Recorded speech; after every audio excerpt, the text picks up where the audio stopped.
सामने आए आंकड़ों के आधार पर ऐसी 25 सीटों पर जहां हमने सर्वे नहीं किया, वहां के अनुमानित नतीजों को हमने इन 518 में जो डाला है, तो वो 411 पर पहुंचता है एनडीए का आंकड़ा। 400 पार की बात वो कर रहे थे, 411, और इनका विपक्षी गठबंधन का भी 100 पार हो रहा है, वो 105 पहुंचता है। अजय आलोक जी, और उन पे जाने से पहले अक्कू जी आप बताइए, ये नहीं 411 ये बड़ा आंकड़ा जो है, ओपिनियन पोल में एनडीए 400 पार जा रही है। इससे ज्यादा क्या चाह सकते हैं आप वाली नहीं, हम नहीं चाह रहे, ओपिनियन पोल चाह रहा है। आप मतलब जो चाह रहे थे 400 पार वाली, यानी वो राजीव गांधी का रिकॉर्ड टूटने वाला। हाँ बिल्कुल, रिकॉर्ड टूटने वाला। और राजीव गांधी का जो रिकॉर्ड 84 में हुआ वो अपने आप में अद्भुत था और इससे भी आगे जा रहा है।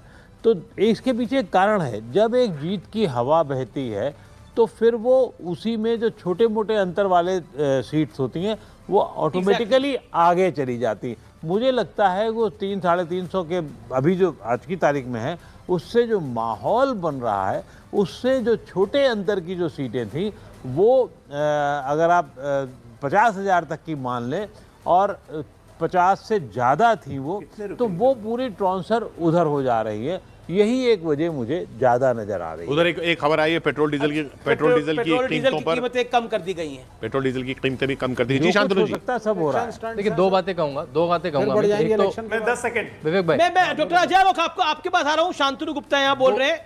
दो बातें कहूंगा। एक तो अगर इसमें राजीव गांधी की जीत से कंपेयर करेंगे तो थोड़ी सी त्रुटि होगी। देखिए, वो एक सिंपैथी वेव पे थी और ये प्रो इनकम्बेंसी 10 साल की सरकार के बाद वोट है, जो काम पे वोट है, इसलिए काफी अंतर है। दूसरा, मैंने अभी आपके पोस्टर से पूछा कि कौन सी सीटें हैं 25 वाली, तो उसमें संभावना भी बहुत है। आपने तो केवल एक्स्ट्रापोलेट करा। उसमें जम्मू एंड कश्मीर है, तो जम्मू में भाजपा को सीटें मिलेंगी पक्का। उसमें नॉर्थ ईस्ट की सीटें जहां भाजपा को पक्का सीटें मिलेंगी, अलायंस को सीट मिलेंगी, और यूटी की सीटें जहां भाजपा को 2-3 सीटें मिलती हैं। तो प्रोबेबिलिटी है वो 25 में जो आपने एक्स्ट्रापोलेट करा है वो वैसे ही जाएगा।